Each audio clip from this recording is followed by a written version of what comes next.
students. So today we have to start with the separation of solid liquid mixture. Okay. So the first method, separation of solid liquid mixture, it means one component will be solid and the other component will be liquid. So first method of separation of solid liquid mixture is the sedimentation and decantation. So what should be the principle over here?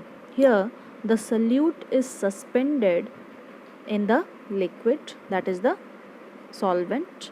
The solute should be insoluble and the solute should be heavy in the given liquid. Okay. Then what is the condition required for this for the application of this method of separation? That there should not be any physical disturbance to the setup while applying this method of separation of mixture.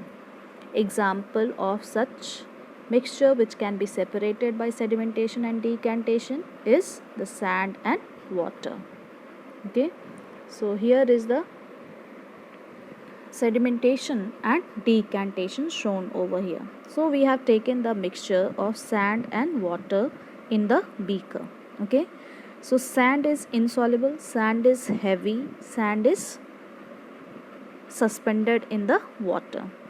Okay, so if this arrangement will be kept on a table without any physical disturbance, whatever would be the heavier component of the mixture will get settled at the bottom. Okay, so the settling down of the heavier insoluble component of the solution at the bottom is known as sedimentation, and that layer is known as what? Sediment.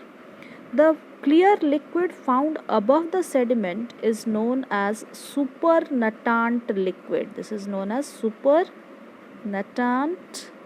liquid. Okay, so this supernatant liquid will be decanted. What is decantation? Pouring of the supernatant liquid into another vessel. And how this pouring should be done? It should be done with the help of the glass rod. Why it should be done with the help of the glass rod? So that the liquid will flow at a slower rate and the sand will remain in this beaker.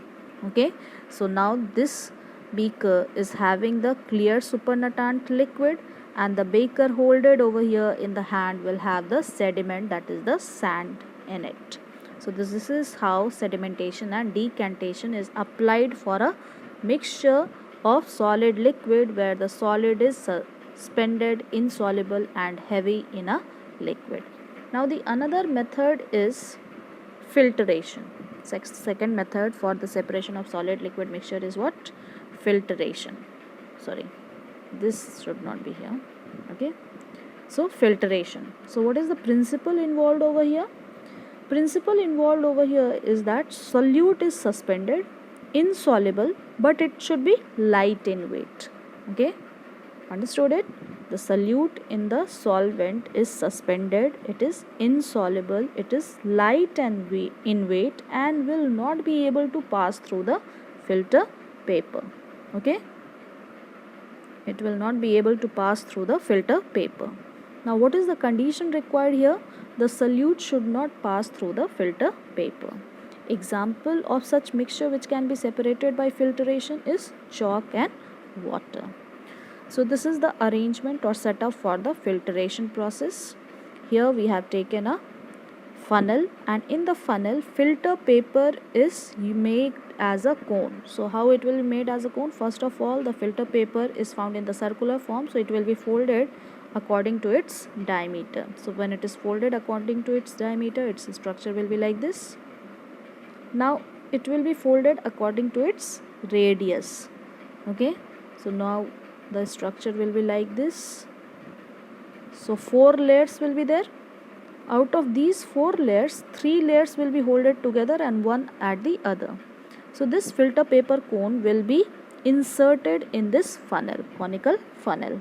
Okay, and in this beaker we are containing the mixture of chalk and water, and this funnel will be arranged in the conical flask.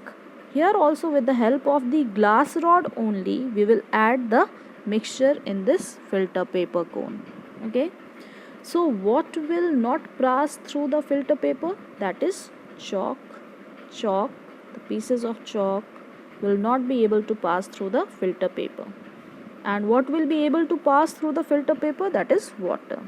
So water will be separated in this conical flask, and this liquid which is collected in the conical flask after filtration is known as filtrate. And whatever solid component of the mixture which is light in weight, which is insoluble, which cannot be passing through the filter paper, will be obtained on this filter paper. Okay, and this is known as what? Residue. So in the residue, in this example, you will get chalk, and in the filtrate you will get water. Okay, so this is all for today.